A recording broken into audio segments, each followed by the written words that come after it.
Programa Brasil do Futuro.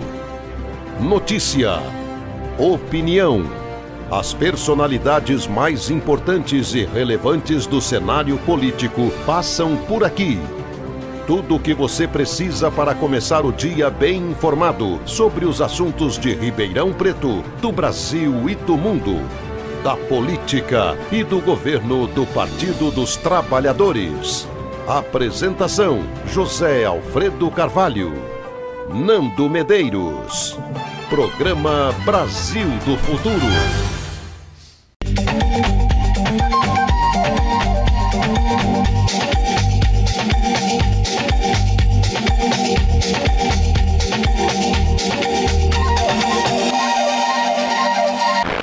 Nacional de Proteção e Defesa Civil foi uma das iniciativas lançadas aqui durante a COP30. O documento define estratégias e metas para o gerenciamento integrado e coordenado entre União, Estados, Distrito Federal e municípios e vai funcionar como o principal instrumento de gestão de riscos de desastres no Brasil. E quem conversa agora com a gente sobre esse assunto é o ministro da Integração e Desenvolvimento Regional, Valdez Góes. Ministro, muito obrigada pela sua participação. Obrigado, Gabriela. Estou à disposição para esclarecer aí em relação a essa entrega, né?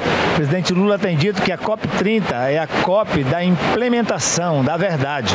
Então nós não viemos aqui nem o ministro, nem o governo federal fazer promessas. A gente já veio prestar contas, assumir novos compromissos e entregar também políticas públicas já em efetividade. Certo, ministro. Vamos começar explicando, né? O que é essa iniciativa, como que vai funcionar, que foi lançada aqui na COP30? Olha, o Plano Nacional de Proteção e Defesa Civil, além de cumprir o Instituto Legal da Lei de 2011, que instituiu a política pública no Brasil, ele vai proporcionar a criação de uma nova cultura de lidar com risco, de lidar com desastre. Porque nós temos 5 eixos muito bem estruturados. Primeiro, foi construído com a participação de todos os estados, da sociedade civil, da academia, enfim, dos gestores de política de proteção e defesa civil, e estruturamos 5 eixos importantes. O eixo da prevenção, e aí está o presidente Lula recriando o Ministério das Cidades, que cumpre majoritariamente esta política pública. O eixo da mitigação, você tem situações mapeadas no Brasil com muitas possibilidades, né, de acontecer problemas, de serem atingidos, que estão em alto risco, médio risco. Então, como mitigar a situação de moradia, de estabelecimentos, de patrimônio público, que uma vez ocorrendo um desastre, possa ter comprometido ali vida de pessoas ou obras públicas. O eixo da preparação, aí a gente enxerga que o desastre vai acontecer um tornado, vai acontecer uma enchente, uma seca. Como se preparar a comunidade para lidar com aquilo. Depois a resposta em si, atender a comunidade que sofreu as consequências daquele desastre, e depois, se houve algum dano ao patrimônio público, uma escola foi destruída, uma rua, uma ponte, enfim, equipamentos, como nós vimos no Rio Grande do Sul, vem a etapa da reconstrução. Então, o Plano Nacional de Proteção e Defesa Civil definitivamente institui todo um planejamento enquanto sistema federal, estadual e municipal, também a visão de mobilização da sociedade, de quem empreende, para prevenir, mitigar, se preparar para o risco, atuar no pós-desastre para assistir as pessoas e depois para recuperar o estrago que pode ter causado ali o acidente. Agora, como aconteceu o tornado lá no Paraná, por exemplo. Ministro, a gente tem visto, né, assim, acontecer com cada vez mais frequência esses desastres climáticos. Nesse sentido, é fundamental esse trabalho conjunto de Estado, os municípios, o governo federal trabalhar junto com os estados e os municípios? Nós estamos modernizando por demais a política pública, porque nós vivemos num país de dimensão continental, se tornou mais frequente, mais intenso os eventos por falta ou por excesso de água, e isso exige uma sinergia maior entre os entes federados. O governo governo federal, estado e municípios, e também com voluntariado, com os empreendedores, que sempre, o Brasil tem muito disso, né? Acontece um incidente, as pessoas são de um voluntariado muito grande, empreendedores e sociedade, e é preciso coordenação. Então, pensar de forma mais regionalizada, a empregabilidade dos recursos, seja orçamentários, financeiros, materiais, equipamento, tecnológico, é fundamental. Então, isso que a política pública se propõe, né? Articular melhor entre os atores público e privado e sociais, tanto a preparação quanto a resposta a desastre. Ministro, e o acesso à água potável, né, também é um problema em várias regiões, não só do Brasil, mas no mundo. E aqui na COP30 também estão sendo lançados aí planos de ação, né, relacionados a esse assunto. O que a gente pode falar, adiantar já sobre esses planos? Nós temos 2 planos importantes que foram lançados aqui. Aliás, 4, né? Mas 2 muito relacionados com a questão da água. Um, que é o plano de gestão de recursos hídricos, onde a gente organiza melhor toda a sinergia com os comitês de bacias, com as bacias, com a recuperação de áreas degradadas, bacias e matas ciliares. Então tem toda uma visão estratégica, responsável e, lógico, articulada. Este plano é muito importante. O outro, de aceleração de resposta na construção de resiliente pós-desastre. Esse, inclusive, é em parceria com a CGU, porque nós precisamos manter, sobretudo, a velocidade, mas não podemos sair da transparência e da rastreabilidade dos recursos públicos. São muitos recursos envolvidos, então é necessário uma pactuação muito clara sobre isso. A CGU nos auxiliou muito nesse sentido. E o outro, o acesso à água, às comunidades tradicionais, ribeirinhas, quilombolas. Esse plano é muito importante porque ele pretende valorizar melhor o uso da água, o monitoramento desse recurso, o controle, a qualidade, e isso vem se utilizando das mais distintas tecnologias sociais, certo? Até o uso da água da chuva. Uma boa revitalização de fontes de água, então é um plano muito importante que já está em funcionamento e que a gente até disponibiliza esses planos todos, tanto para os países parceiros da América do Sul quanto do Caribe. Nesse sentido de revitalização de bacias hidrográficas, foi anunciado em um conjunto entregado de investimentos que totalizam cerca de 350 milhões, é isso mesmo? Sim, nós aprovamos todos esses projetos agora nas semanas que antecederam a COP. São 350 milhões de dólares, então um valor de quase 2 bilhões de reais, voltado à bacia do São Francisco e do Parnaíba, onde se pretende ali trabalhar vários projetos que já estão sendo licitados, alguns já estão em execução, então isso demonstra também o compromisso da gente com as nascentes, com as matas ciliares, com a questão sanitária, para evitar que os resíduos sólidos sejam devolvidos a esses cursos de rios, muito especialmente São Francisco, Parnaíba, Amazonas, Tocantins, mas com destaque também os seus afluentes. Então esse plano ele é muito importante e já foi uma entrega na COP, porque também não é uma promessa, né? É uma implementação da política pública. E falando sobre implementação de políticas públicas, já se deu início aí ao plano de trabalho de reconstrução lá em Rio Bonito, né, que o senhor já citou aqui, que foi a cidade mais atingida pelo tornado. Como é que estão esses trabalhos de reconstrução? Como que o governo federal está agindo lá para reconstruir, né, depois dessa tragédia? Gabriela, o governo do presidente Lula e nós, ministros, temos já uma sinergia muito forte, que já enfrentamos muitas situações no Rio Grande do Sul, no Pantanal, no litoral paulista, na Amazônia, no Nordeste brasileiro, e aí isso tem uma sinergia grande. A gente tem sempre sala de situação, às vezes coordenado por mim. Quando a situação é muito grave, sobe e vai para a Casa Civil, fica ao lado do presidente Lula, toda a sala de situação sendo coordenada pelo ministro Rui Costa, e nesse caso auxiliado muito fortemente pela ministra Gleisi. Agora aconteceu no Paraná, lá. 3 dias antes, nós já estávamos reunindo com as defesas civis do Paraná, Santa Catarina e Rio Grande do Sul.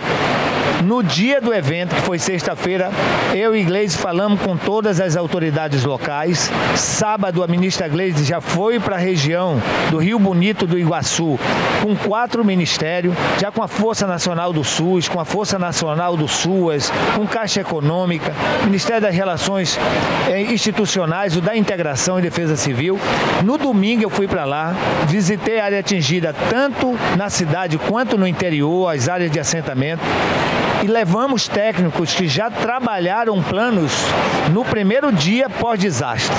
Eu saí no domingo de lá anunciando já 15 milhões para a reconstrução da escola municipal. E no segundo dia já aprovamos mais 10 milhões para a reconstrução de outros equipamentos. Provavelmente hoje eu já devo aprovar novos planos de reconstrução. Eu reuni com a Defesa Civil Municipal, Estadual e a Federal, e lá ficou orientado que tinha que ser um trabalho de 3 mãos, os planos feitos de comum acordo, com base na legislação e na rapidez, para que nós pudéssemos aprovar com diligências rápidas, aliás, sem diligências, de forma sumária, e já disponibilizando os recursos para o município. Então, na reconstrução do Rio Bonito do Iguaçu, em 2 dias nós já disponibilizamos 25 milhões de reais. Nós não sabemos qual vai ser o valor necessário. Todos os dias teremos planos aprovados e os recursos disponibilizados. Mas o que for necessário é recomendação do presidente Lula, o governo do presidente e do Brasil apoiar na reconstrução de Rio Bonito. Certo, ministro. E o senhor acha que um evento como a COP30 aqui no Brasil, no coração da Amazônia, pode chamar a atenção realmente do mundo para investir mais em ações de prevenção, para evitar que novos desastres, novas tragédias climáticas aconteçam? Não tenho a menor dúvida. Eu sou amazônida, nascido, formado, educado na margem dos rios, e eu sei o quanto o presidente Lula está certo quando ele afirma que é inegociável a soberania da Amazônia e do Brasil. E no meu caso, que sou do Amapá, eu incluo também o Amapá. É inegociável a soberania do Amapá, da Amazônia e do Brasil. E por que é inegociável? Porque o Brasil, o Amapá e a Amazônia, em todos os anos consecutivos, pós-COP, entrega mais de compromisso ambiental do que fica consignado. Então, o que precisa são os países ricos, os super ricos, fazer o seu papel. Nós não vamos aceitar que nenhum país da comunidade internacional cobre do Brasil aquilo que não tem cumprido. E o Brasil continua de cabeça erguida para cumprir os seus compromissos, que é, primeiro, com os nossos amazônidas, 30 milhões de amazônidas que vivem embaixo das florestas, nos rios, nos igarapés, nas cidades. Então, nós cumprimos com esses e continuamos dando a contribuição para todo o universo. Então é hora sim, é hora de reafirmar a soberania da Amazônia, do Amapá, do Brasil, de dizer que é inegociável esta soberania, que nós estamos cumprindo rigorosamente todos os nossos compromissos ambientais e que nós temos o direito de continuar fazendo a nossa transição energética, de verticalizar nossas vocações, de agregar valor nessas vocações para gerar emprego e renda para o nosso povo. É isso que o povo do meu Amapá quer e da Amazônia quer, que o presidente Lula apoia e que nós estamos aqui para defender. Certo, ministro, muito obrigada pela sua participação aqui no Canal Gov. Eu que agradeço a você e os telespectadores. E a gente fica por aqui, você continua acompanhando toda a programação da COP30 aqui no Canal Gov. Até mais.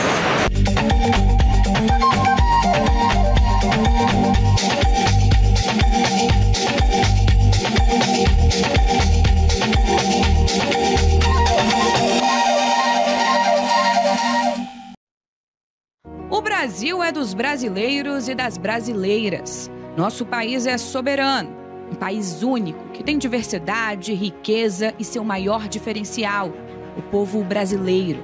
Milhões de brasileiros e brasileiras que acordam cedo todos os dias, que não fogem à luta, que têm orgulho do Brasil e defendem o que for melhor para si e para o crescimento do país.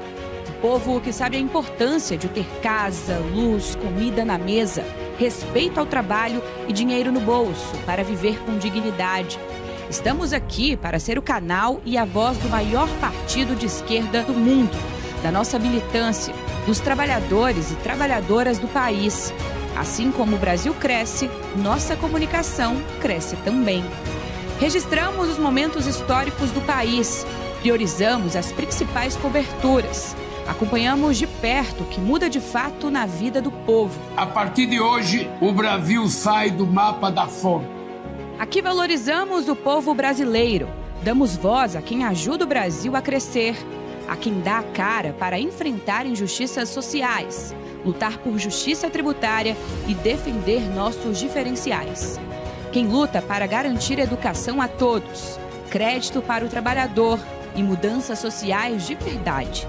A gente respeita todos que fazem parte do nosso Brasil e te convidamos a seguir com a gente na transformação da nossa história. E com orgulho podemos dizer, somos brasileiros e fazemos parte da TV PT. Aqui brilha uma estrela.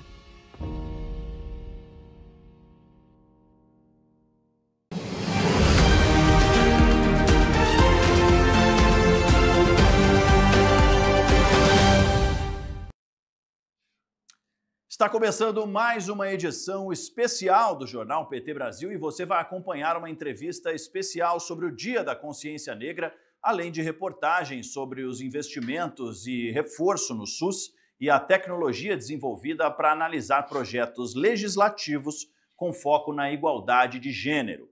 Hoje é quinta-feira, 20 de novembro, Dia Nacional de Zumbi e da Consciência Negra, e o Jornal PT Brasil já começou.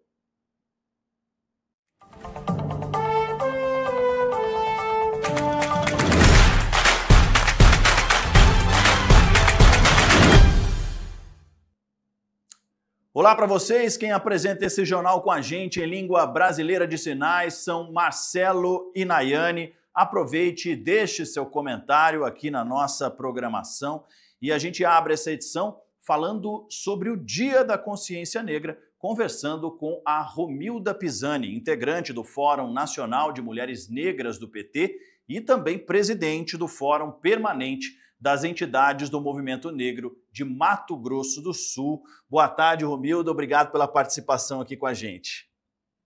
Boa tarde. Eu que agradeço essa oportunidade de estarmos juntos hoje, dia 20 de novembro. Romilda, queria começar perguntando então para a senhora, né? Essa data, ela é um marco na luta aí pela reafirmação histórica, né? De que maneira você avalia os avanços de igualdade racial no governo Lula, né? Especialmente depois de anos de retrocesso aí no governo Bolsonaro? Eu avalio de forma muito positiva, porque nós conseguimos identificar e conseguimos trazer para esse lugar de visibilidade todas as conquistas a partir das políticas públicas implementadas pelo governo federal, pelo nosso governo do Partido dos Trabalhadores. E isso é muito bom, ou seja, quando se apresenta a proposta para que pessoas jovens possam estudar, concluir o ensino médio, tendo um recurso mensal, e isso é um incentivo maravilhoso, porque nós sabemos que grande parte da evasão escolar, ela se dá a partir da população negra, a partir dos jovens negros. Ou seja, a transformação ela está sendo cuidada, e cuidada com carinho a partir do governo. Na sua avaliação, quais dessas ações pelo governo federal tiveram maior impacto real no dia a dia das mulheres negras, principalmente as periféricas no Brasil? Todas as políticas apresentadas, elas entrelaçam umas às outras, mas não podemos deixar de citar aqui a educação. Quando falamos de cotas para negros e negras nas universidades, quando falamos de cota nos serviços públicos, nós estamos falando de ocupação de espaço, nós estamos falando de reconhecimento, né, dessa população, e isso se faz muito importante, e eu até digo mais, não haverá retrocesso. A política apresentada a partir do governo Lula, ela nos deu e nos dá o direito de contribuirmos para que outros venham, e isso é muito importante. As cotas, elas já mudaram a cara social desse país. O que antes era muito pouco, hoje já podemos ver em um número maior, ou seria o número de pessoas negras dentro das universidades, o número de pessoas jovens negras estudando e concluindo o ensino médio, o número de profissionais negros. E isso não tem como impedir, certo? Não haverá retrocesso. Então, nós podemos ver em vários segmentos da sociedade, essas políticas públicas, elas se apresentam de diversas formas e a população negra consegue identificar isso. Nós precisamos de mais? Precisamos, porque estamos falando da maior população negra fora do continente africano. Mas as políticas a nós apresentadas, essas políticas têm sido usadas e têm tido um ótimo resultado. Romilda, pegando um pouco carona nisso que a senhora comentou, a senhora tem mais de 25 anos aí de militância, né, na causa das mulheres negras, e olhando para todo esse percurso na sua história aí de militância, o que a senhora enxerga que mudou institucionalmente, simbolicamente, para as mulheres negras com o retorno do PT ao governo federal? Primeiro que institucionalmente foram criados mecanismos, órgãos governamentais, onde as pautas da população negra, elas foram trazidas para esse lugar de evidência. E isso é muito importante, ou seria as referências. Muda-se como, por exemplo, quando se apresenta os ministros, as ministras. Nós temos 2 ministras negras e isso é muito importante, é muito positivo, porque daí não só está apresentando uma pessoa negra, mas também está apresentando uma mulher, está apresentando pessoas que vieram e que contribuem com as pautas específicas da população negra. Muda-se todo o pensar. Quando nós passamos a ter o 20 de novembro como feriado nacional, nós estamos dizendo para esse Brasil que nós reconhecemos essa população. Esse governo, ele está dizendo que reconhece a participação histórica e social desta população nessa sociedade. E por máximo que para alguns essa não é uma pauta prioritária, ainda assim, no dia 20 de novembro, vai ter que se questionar. 20 de novembro, por quê? 20 de novembro, dia de Zumbi dos Palmares. E quem foi Zumbi dos Palmares? Ou seria, ainda que não haja uma total aceitação sobre esse feriado, sobre essas políticas, não há como negar a participação histórica, social e o reconhecimento dessa participação, dessa história a partir do governo federal. Romilda, a senhora mencionou a questão aí da não aceitação por parte da população em relação a essa data, né? A importância também da participação na história do Brasil, né? Dos negros. E eu queria justamente perguntar para a senhora de que forma a mulher negra deve reagir, deve agir com a questão do preconceito, do racismo e também da misoginia que a gente acompanha aí, principalmente da extrema-direita, né?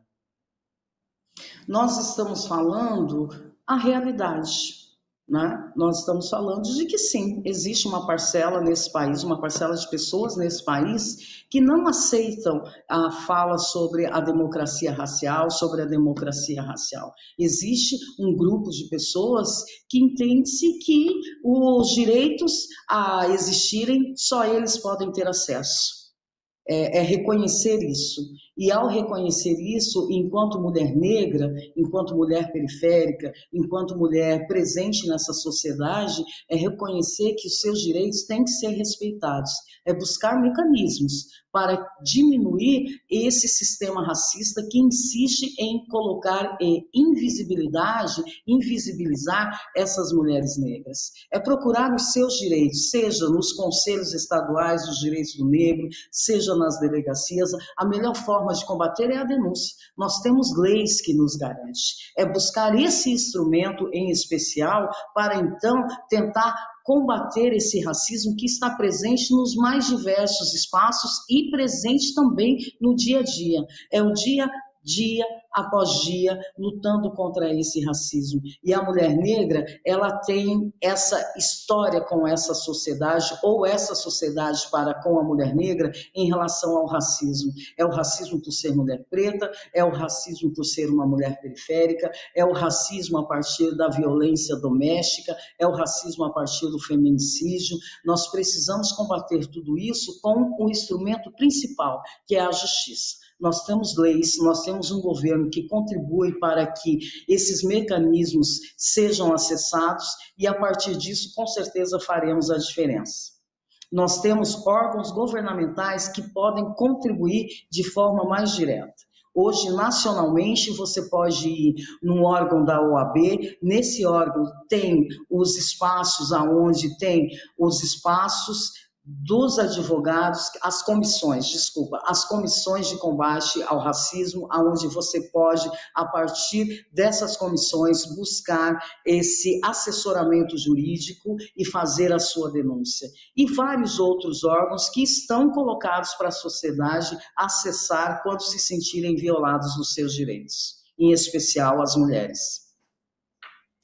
Romilda, em relação ao combate à violência de gênero e também racial, o que a senhora enxerga que ainda precisa ser ampliado e de que forma o movimento negro ele pode consolidar essas políticas? Bom, primeiro eu digo que o movimento negro, ele é um movimento educador. Ao longo dos anos, todas as conquistas que nós, enquanto população negra, tivemos, é com base da luta do movimento negro. E é um espaço provocador. O movimento negro, ele é provocador, ele provoca reflexões e também ações. A forma que eu encontro para contribuir com que as questões sejam mais vistas é exatamente fazermos dos nossos espaços de luta. É o diálogo. Nada sobrepassa o diálogo, a conversa, porque é a partir dele que também nós passamos a ter o conhecimento. É buscar os seus direitos. As mulheres negras, nós, né, porque daí essas mulheres negras das quais eu faço parte, nós estamos à margem dessa sociedade por conta de um sistema racista. E o conhecimento é um mecanismo do qual nós precisamos nos empoderarmos, nós precisamos nos apropriarmos desse mecanismo porque ele liberta.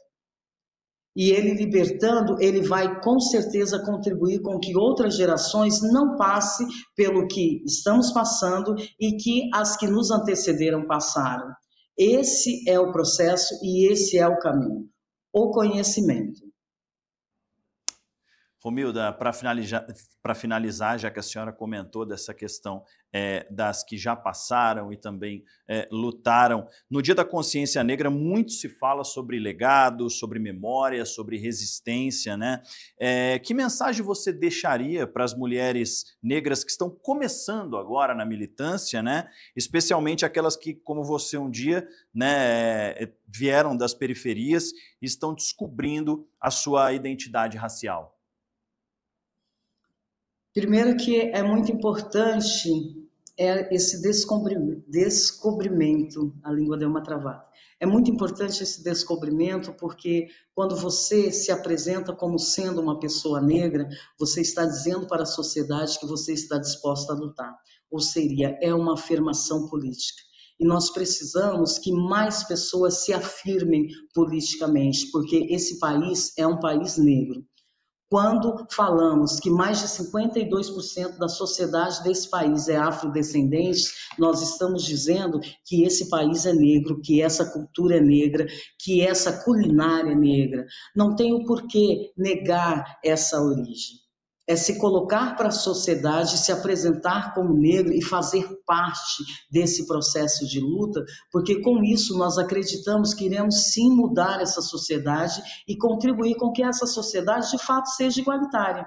De fato, que se exista uma igualdade racial, de fato que se exista direitos que possam ser acessados a partir de simples atitudes e não a partir de luta, a partir de dor. Nós, enquanto militantes do movimento negro, acreditamos que esse dia ainda há de chegar, a partir de lutas que já houveram, a partir de lutas que continuam e a partir de uma prosperidade, juntando tudo em ações do qual, com certeza, revolucionará esse país. Para as mulheres negras que estão nos assistindo, eu digo que se assumam, venham com a gente para a luta, porque nós estamos falando de nós, mas em especial nós estamos falando do restante da nação e do futuro dessa nação, porque nós somos a maior população desse país, merecemos, queremos respeito e visibilidade. Romilda, queria agradecer muito a sua participação e parabenizar pela sua atuação aí nessa missão com bastante resistência. Obrigado, viu?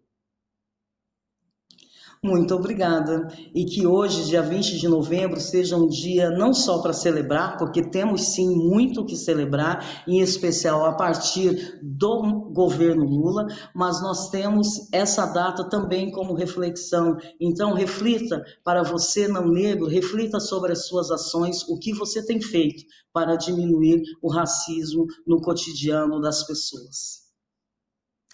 Obrigado. Então, está aí a participação da Romilda Pisani, integrante do Fórum Nacional de Mulheres Negras do PT, falando sobre essa data importante, data que, inclusive, foi promulgada pelo presidente Lula. A gente lembra que o ano passado foi a primeira data que foi reconhecida como feriado nacional pelo presidente Lula. A gente segue o Jornal PT Brasil contando para vocês que a Justiça do Rio Grande do Norte suspendeu por liminar a decisão de julgamento que poderia cassar o mandato da vereadora Brisa Brack, do PT do Rio Grande do Norte, marcada para essa terça-feira. A decisão reconhece irregularidades no processo, já que Brisa foi notificada menos de 24 horas antes da sessão, quando o regimento interno da Câmara e o decreto de lei garantem um prazo mínimo de 72 horas para a defesa. A cassação foi proposta por setores da extrema-direita da Câmara, que tentam transformar o evento cultural O Rolê Vermelho em ato partidário, apesar de todas as testemunhas e técnicos da FUNCAT, instituição municipal que cuida da gestão cultural da cidade de Natal, confirmarem que não houve ilegalidade, pedido de voto ou promoção partidária. A vereadora também não recebeu recursos, já que os artistas renunciaram aos cachês e não houve qualquer dano ao erário. O caso tem gerado mobilização nas redes e nas ruas. A governadora Fátima Bezerra, a deputada federal Natália Bonavides, a estadual Divaneide, além do presidente do PT, Edinho Silva, afirmam que Brisa é alvo de perseguição política e violência política de gênero. A secretária nacional de Mulheres, Anne Moura, reforça que há um movimento nacional de ataques a mandatárias femininas do PT. O partido seguirá na defesa do mandato popular de Brisa Brack. E a tecnologia vem se expandindo cada dia mais e agora uma inteligência artificial está sendo usada para monitorar projetos legislativos com foco na igualdade de gênero. O Instituto Asmina lançou neste mês a inteligência artificial Quitéria. A ferramenta digital de inteligência artificial foi projetada para analisar, classificar e avaliar proposições legislativas com foco nas questões de gênero e direitos das meninas, mulheres e pessoas LGBTQIAPN+. A IA feminista coleta, interpreta e classifica esse conteúdo considerando seus potenciais impactos, bem como dimensões de raça, classe, orientação sexual e outros aspectos interseccionais. Segundo a plataforma Elas no Congresso, que também pertence ao Instituto Asmina, a ferramenta Quitéria usou dados públicos do Congresso Nacional para monitorar a igualdade de gênero no poder legislativo e identificou que cerca de 1 em cada 4 propostas mapeadas atacam os direitos das mulheres. Desde 2019, a ferramenta já analisou mais de 2.400 propostas. Em análise quantitativa, o estudo também revelou que o PT é o partido que mais apresentou projetos favoráveis ao público-alvo mapeado, com 250 propostas apresentadas. Janaína Oliveira, secretária nacional LGBT do PT, destacou o papel crucial do projeto Quitéria e a luta do Partido dos Trabalhadores na conquista dos direitos das mulheres e da população LGBTQIAPN+. Nos últimos anos, a tecnologia tem se tornado uma aliada fundamental na defesa dos direitos humanos e um exemplo inspirador disso é a iniciativa do Instituto Asmina, que desenvolveu uma ferramenta de inteligência artificial feminista. A IA foi projetada para analisar, classificar e avaliar projetos de lei com foco nas questões de gênero e nos direitos das meninas, mulheres e pessoas LGBTQIA+. O mais interessante é que essa tecnologia não apenas organiza dados. Ela revela padrões, expõe prioridades e ajuda a compreender como o parlamento brasileiro tem atuado diante dessas pautas tão urgentes.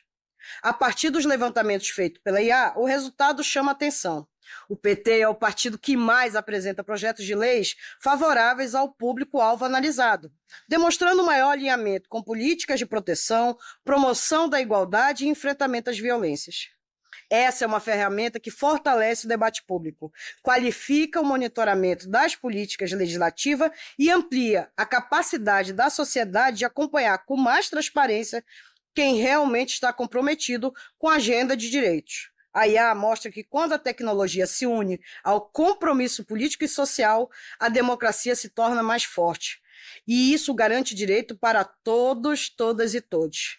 Parabéns ao Instituto. E parabéns ao Partido dos Trabalhadores por sempre estar comprometido com a luta da população brasileira. E a gente vai para o intervalo rapidinho, fica por aí que a gente já volta.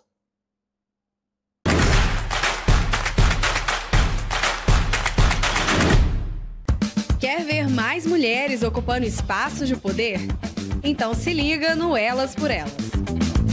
O programa que encara os desafios das mulheres brasileiras, a misoginia, discriminação, a violência política de gênero, muita perda de direitos. O LIC 180 tem papel importante e também vai estabelecer um diálogo. A importância da rotatividade. Que eu senti na pele. Mas, seguindo o debate, incentiva e prepara você, mulher, para a disputa política. De segunda a sexta, às 4h da tarde, na TV PT. O canal do partido que mais elege mulheres no Brasil. Eu sou uma delas, são elas por elas, ocupando os espaços de poder.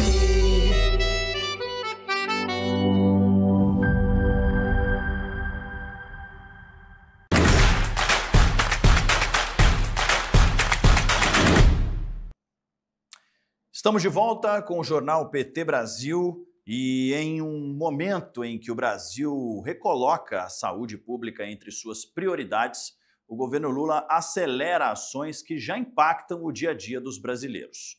Do reforço à rede materno-infantil, à medicina de alta precisão, passando pelos atendimentos em grandes eventos e pelas carretas que levam especialistas a quem mais precisa, o Ministério da Saúde apresenta medidas que fortalecem um SUS mais moderno, forte e próximo da população. Vamos às novidades. Eu não tenho dúvida nenhuma que hoje nós estamos entrando numa nova era de inovação para o SUS e para a saúde do nosso país. Esse projeto, a ideia, a construção, o processo de implementação dessa rede nacional de serviços inteligentes, hospitais inteligentes, para o Brasil, e ela sendo liderada pelo SUS, como disse aqui o ministro Arthur Quioro, tem um peso e um papel enorme, não só para o SUS, mas para a saúde brasileira. Quando a gente está falando aqui, nós não estamos falando só de construção de hospitais, de modernização de UTIs, de modernização de hospitais que já existem, né? Nós estamos falando de um movimento de incorporação tecnológica, de parcerias de transferência tecnológica que quer posicionar para o Brasil duas questões fundamentais. Primeiro, que a população brasileira tenha acesso a essa verdadeira revolução tecnológica.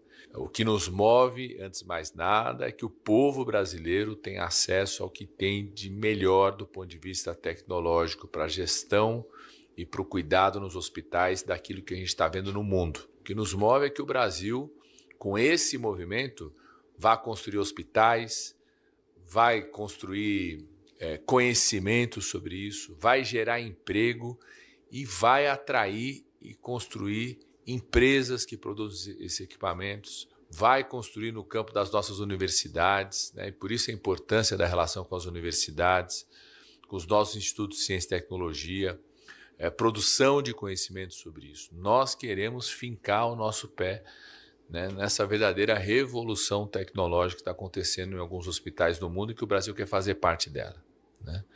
E o SUS liderar isso.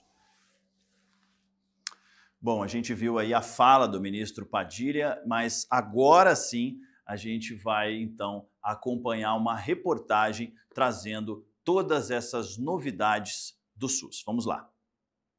Oi, Matheus, muito boa tarde para você, boa tarde para você aí de casa. Pois é, o Ministério da Saúde anunciou um conjunto de ações que reforçam uma nova fase de investimentos no SUS.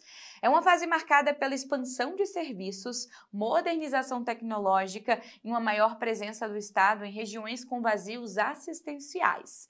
Vamos para a nossa primeira novidade?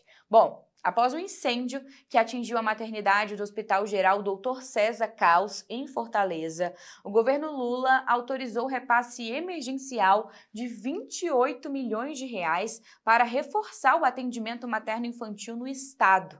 Além do apoio financeiro, estão sendo abertos 285 novos leitos obstétricos e neonatais, distribuídos entre o Hospital Universitário do Ceará, o Hospital da Mulher e o Gonzaguinha de Messejana. Segundo o Ministério da Saúde, a transferência rápida e segura de 187 pacientes, incluindo gestantes e recém-nascidos, reforça aí a eficiência da rede pública em situações de crise. A desocupação emergencial mobilizou cerca de 200 profissionais em menos de 12 horas. Bom, já em São Paulo, foi assinada a parceria para a construção do primeiro hospital inteligente do SUS, um centro tecnológico de urgência e emergência que fará parte de uma rede nacional de saúde de alta precisão. O investimento previsto é de 1,7 bilhão de reais com recursos viabilizados pelo Banco do BRICS. O projeto integra o programa Agora Tem Especialistas e traz para o SUS tecnologias como inteligência artificial, análise avançada de dados e sistemas de resposta rápida, aprimorando o atendimento em casos graves e reduzindo o tempo entre o diagnóstico e o tratamento. E em Belém do Pará, a saúde do governo Lula também, claro, se destacou, né? Durante a COP30, o SUS registrou quase 2.000 atendimentos em menos de 2 semanas.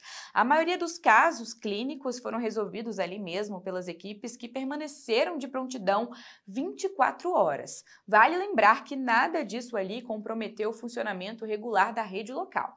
Um hospital de campanha da Força Nacional do SUS concentrou 30% dos atendimentos, reforçando a capacidade de resposta em eventos de grande porte. O ministro Alexandre Padilha destacou o comprometimento das equipes e a estrutura montada ali no local. E vale a gente também lembrar que o Ministério investiu 53 milhões de reais para fortalecer a rede de saúde em Belém do Pará. E os recursos vão ampliar a capacidade de atendimento na cidade, deixando um legado duradouro para a população após a COP30. A gente monitora todos os atendimentos que são feitos. A pessoa chegou lá para atender num pronto-socorro, numa UPA, numa UBS, aqui na Blue Zone, na Green Zone, e fala, ó, tô aqui, mas tá aqui por conta de quê? Tô aqui por causa da COP, tô trabalhando na COP, tô participando da COP, vim aqui para visitar. Se você identifica essa pessoa, são 1.000 atendimentos, isso era mais ou menos até as 2 da tarde, na hora que eu visitei lá, agora já deve ter aumentado. Desses 1.000 atendimentos, apenas 1% precisou de algum tipo de internação. Está com 6% em observação, a gente tem pontos de observação, a gente montou um hospital de campanha aqui para reforçar a estrutura, fizemos investimentos de reforma das unidades de saúde de Belém do estado do Pará. E o que é importante, Luciano? Isso aqui está acontecendo para a COP, mas vai ficar como um legado de saúde aqui para Belém e para o estado do Pará. Só hoje nós anunciamos o investimento, por exemplo, aqui no estado do Pará, de 6 novos equipamentos para radioterapia do câncer, pelo Agora Tem Especialistas, que vão ser instalados aqui em Belém, em Santarém, em Castanhal, no interior do Pará. É uma verdadeira transformação no cuidado do câncer, como legado da COP, com essa ideia de a gente adaptar o sistema de saúde para cuidar melhor da população aqui da Amazônia, das populações mais afetadas pelas mudanças climáticas. Pois é, gente, as carretas de atendimento especializado continuam aí percorrendo o país e já alcançaram mais de 9 mil pacientes e 22,4 mil procedimentos em 33 unidades móveis, oferecendo consultas, exames, biópsias e até cirurgias. Em Ribeirão Preto, 720 pessoas voltaram a enxergar após cirurgias de cataratas realizadas diretamente na carreta oftalmológica. O programa leva profissionais especializados a regiões de difícil acesso e pretende colocar 150 carretas em funcionamento até o ano que vem, alcançando localidades historicamente totalmente desassistidas. A previsão é de permanência mínima de 30 dias em cada município. Também, em São Paulo, em Araras, o Hospital São Leopoldo Mandic inaugurou 8 novos leitos de UTI destinados ao SUS, fortalecendo a capacidade de atendimento de média e alta complexidade da região. Atualmente, o hospital conta com 155 leitos, sendo 73 destinados à rede pública de saúde. E por último, Matheus, mas claro, não menos importante, o Alexandre Padilha disse que o Ministério da Saúde prepara medidas para combater médicos que divulgam e faturam em cima de conteúdo anti-vacina nas redes sociais sobre uma síndrome sem comprovação científica. O ministro afirmou também no X, antigo Twitter, que preparações com o advogado-geral da União, Jorge Messias, para combater a desinformação com relação às doses de reforço da vacina. Bom, por hora, essas são as novidades no SUS, no Ministério da Saúde. Qualquer outra atualização, volta a te chamar por aí. Matheus, é contigo. É isso então, e em entrevista ao programa Bom Dia Ministra do canal Gov, a ministra das Mulheres, Márcia Lopes, falou sobre os desafios e as ações do governo Lula na luta pela igualdade de gênero. São 110 milhões de mulheres e meninas no Brasil e nós temos a responsabilidade de articular todas as políticas públicas exatamente em defesa da igualdade de gênero. Isso não significa disputa, isso não significa querer ser melhor que os homens, isso significa ter o lugar, não é, de direito das mulheres e que são em todos os lugares da sociedade, seja do ponto de vista das relações sociais, da convivência, da escolha das profissões, não é? E da integridade física, obviamente, de todas as mulheres. Então, se de um lado nós queremos as mulheres protagonistas, por exemplo, nós queremos que a lei de igualdade salarial seja aplicada. A mesma função, o mesmo salário. E as mulheres, claro, tendo acesso a essa igualdade salarial, as mulheres serão muito mais autônomas, as mulheres se sentirão mais respeitadas, mais valorizadas, mais motivadas, inclusive, em crescerem na sua carreira profissional. E essa é uma questão que o presidente Lula tem batido muito e que eu faço um apelo aqui a toda a mídia para que nos ajude nisso. Nós temos, né, um programa de pró-equidade, nós reunimos as empresas, junto com o Ministério do Trabalho, saiu agora o 4º relatório nacional, as empresas estão sendo multadas, mas ainda é pouco, nós queremos e precisamos agilizar esse processo da igualdade salarial. E já está provado que quando isso acontece, quando as mulheres são respeitadas no seu ambiente de trabalho, sem sofrer assédio, sem sofrer nenhum tipo de violação, né, dos seus direitos, essa mulher tem muito mais condição, capacidade, equilíbrio emocional para isso. Também, né, programas de saúde mental que atendam às necessidades das mulheres, porque a gente sabe que as mulheres ainda estão em dupla, tripla jornada de trabalho. Nós estamos permanentemente em campanha contra todo tipo de violência. Agora, mais uma vez, os 21 dias de ativismo pelo fim da violência e qualquer tipo de racismo, né? Nós vamos movimentar o Brasil nesse sentido. Então, tanto a articulação com as políticas públicas de educação, saúde, cultura, assistência social, agricultura, falar com as mulheres do campo, as mulheres que estão produzindo os alimentos nesse Brasil, né? Falar com as jovens, com a juventude, que elas sejam protagonistas de projetos de futuro, né? E jamais de submissão a todo tipo, não só de violência, mas de preconceitos, de subestimação das capacidades das mulheres. Então, essa é a meta do Ministério, atuar permanentemente, diariamente. Por isso eu tenho viajado o Brasil, tenho ido, inclusive fui também 2 vezes ao Amapá, pretendo ir ainda esse ano para inaugurar a Casa da Mulher Brasileira em Macapá.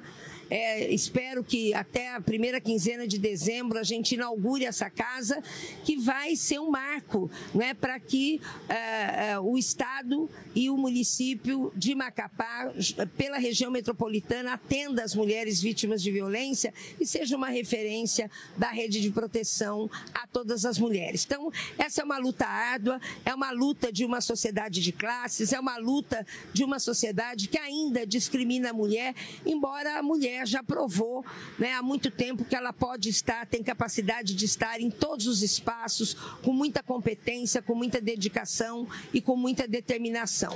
Então, essa é uma luta travada, né, no seio do próprio capitalismo, mas a gente vai firme, sempre com o comando do presidente Lula.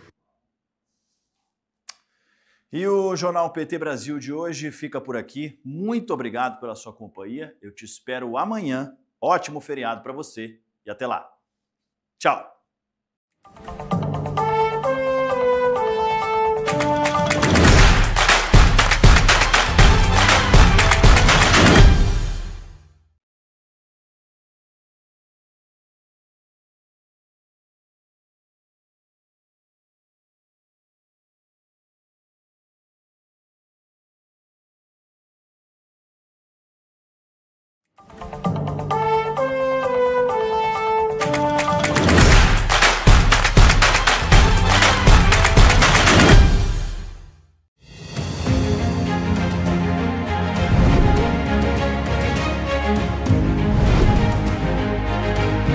No programa de hoje você vai entender por que a questão climática deve estar dentro da escola.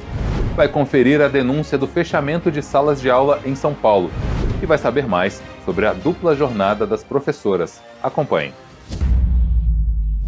A Conferência das Nações Unidas sobre as Mudanças Climáticas, a COP30, mobilizou a atenção de todos nesta semana. E quem trabalha com educação não pode ficar ausente deste debate. Há vários anos, a APOESP vem participando de atos e movimentos em defesa do meio ambiente. A professora Bebel, segundo a presidenta da entidade, tem chamado a atenção para a questão. É de suma importância e é uma pauta que ela está atrasada aqui no estado de São Paulo. A emergência climática está aí. Eu acho que não terá vida no planeta se nós não atentarmos para o problema de que ou nós cuidamos do clima ou nós paramos de, fazer selva de pedra e tem que investir no verde, usar o máximo de energia limpa, buscar energia fotovoltaica nas escolas públicas. Eu até tenho um projeto de lei que passou por todas as comissões, está pronto para a ordem do dia. Enfim, eu acho que também ele é um tema educacional. As alterações climáticas afetam a vida de todos e podem ser abordadas na escola de forma interdisciplinar. Eu entendo que as pessoas, desde a tenra idade, nunca teriam que perder esse contato com as questões de como você pode transformar o ambiente, de como você é afetado por tudo que acontece no ambiente, né? Falar sobre a questão da justiça climática é falar sobre a ação das pessoas, e isso a gente aprende na escola também, a gente aprende essa participação na escola, essa influência que a educação tem na educação ambiental. Eles não percebem agora, né? Nessa sociedade imediatista, eles não percebem agora o mal, né, que estão fazendo ao meio ambiente, né, que já é meio, porque a outra metade já levaram.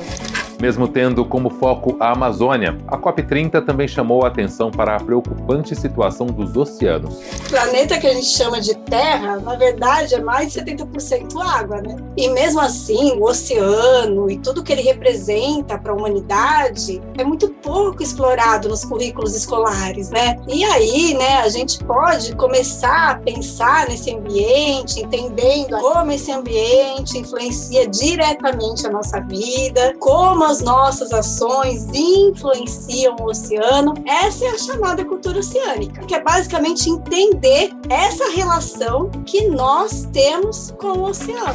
A situação climática pode ser abordada em aulas de geografia, física, química e biologia, e também pode ser proposta em redações e trabalhos escolares. Que tal investir neste tema? Na terça-feira, 11 de novembro, a professora Bebel subiu novamente à tribuna da Assembleia Legislativa para falar sobre o fechamento de salas de aula no estado de São Paulo. Como faz 10 anos, a segunda maior greve do magistério paulista, que já antevia o fechamento de salas de aulas e, ao mesmo tempo, a superlotação de salas de aula. Eu diria que o segundo semestre foi, se não, o esquenta da grande greve do magistério paulista no primeiro semestre, que durou nada mais, nada menos que 92 dias. E eu quero dizer, deputado Suplicy, que nós já estamos em contato com a Secretaria da Educação e já tem reunião marcada. Sabendo o quê? Sabendo que nós não vamos deixar barato. Nós temos um movimento que é o Grito pela Educação no estado de São Paulo e que foi criado exatamente em 2015 por qual entendimento? Não adianta só entre nós fazer a briga. Nós precisamos que os pais, que as famílias, que todos entendam que tirar um aluno de uma escola e passar para outra, isso já há estudos, né? Você tira aquela afetividade com a escola e o aluno acaba evadindo. É isso que acaba acontecendo.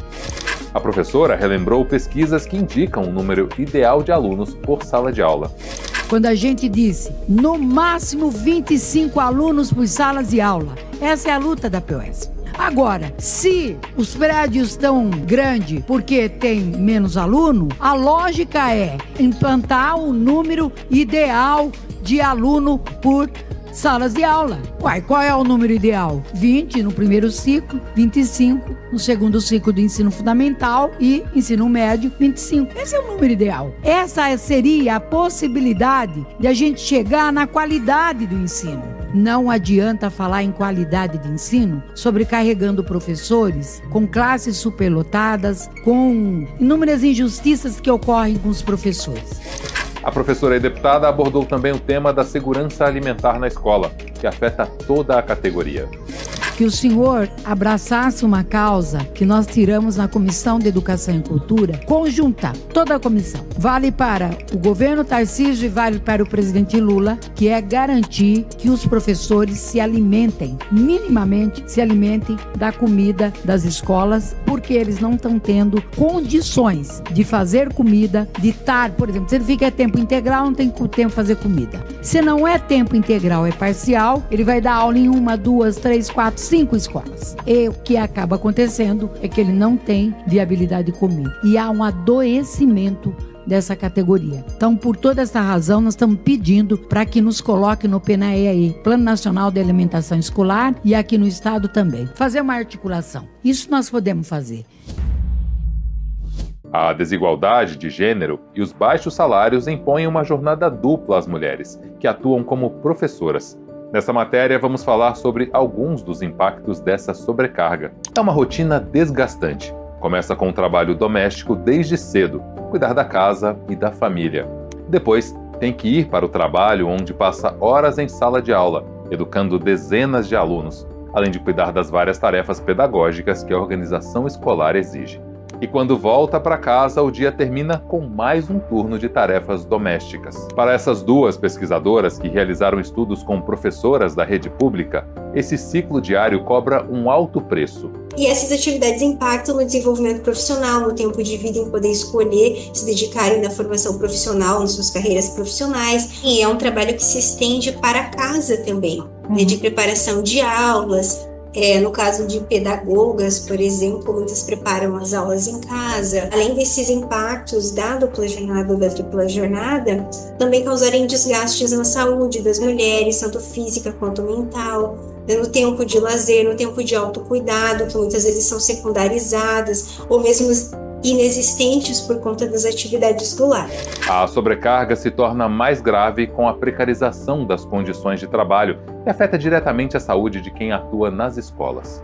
Uma pesquisa da Unifesp, realizada em 2023, aponta que cerca de 1/3 dos profissionais da educação básica já apresentaram sinais de burnout. As difíceis condições de trabalho, a falta muitas vezes de um plano de carreira, né, de muitos contratos temporários, isso é uma forma de adoecimento. Professoras da educação infantil e do fundamental trabalham num turno e aí muitas vezes precisam trabalhar em outro turno, ou na mesma escola, ou em outra escola. E professoras e professores do fundamental dos anos finais, ensino médio, como são horas aula, né, não é uma carga horária cheia, muitas vezes também trabalham em mais de uma escola, muitas vezes até 3. A solução para reduzir esse desgaste obviamente envolve a igualdade de tarefas entre homens e mulheres, além de melhores salários e condições adequadas de trabalho. Mas, além disso, é importante investir numa rede de apoio no dia a dia das professoras. Do ponto de vista das políticas públicas, o Estado ele pode interferir, intervir e reduzir a sobrecarga feminina através da implementação de programas sociais que minimizem esses impactos da dupla ou da tripla jornada de trabalho, na medida em que oferecem lavanderias públicas e gratuitas, restaurantes comunitários, ampliam creches, oferecem serviços públicos de cuidado de crianças em locais de atendimento ao público, de preferência com profissionais qualificados, bem remunerados, de modo a garantir condições mais justas para a vida profissional e pessoal das mulheres. Eu diria que não é uma ação só nossa, de mulheres trabalhadoras, mas é algo coletivo. Uma ação coletiva é importante, uma ação coletiva, uma ação sindical também é uma ferramenta poderosa, que as mulheres ocupem mais esses espaços de tomada de decisão, de tomada, de espaços de poder. Então essa luta coletiva é importante, uma luta sindical é importante. O programa de hoje fica por aqui. Fique ligado no portal e nas redes sociais da APUESP para outras informações sobre a educação pública paulista. Até a próxima semana.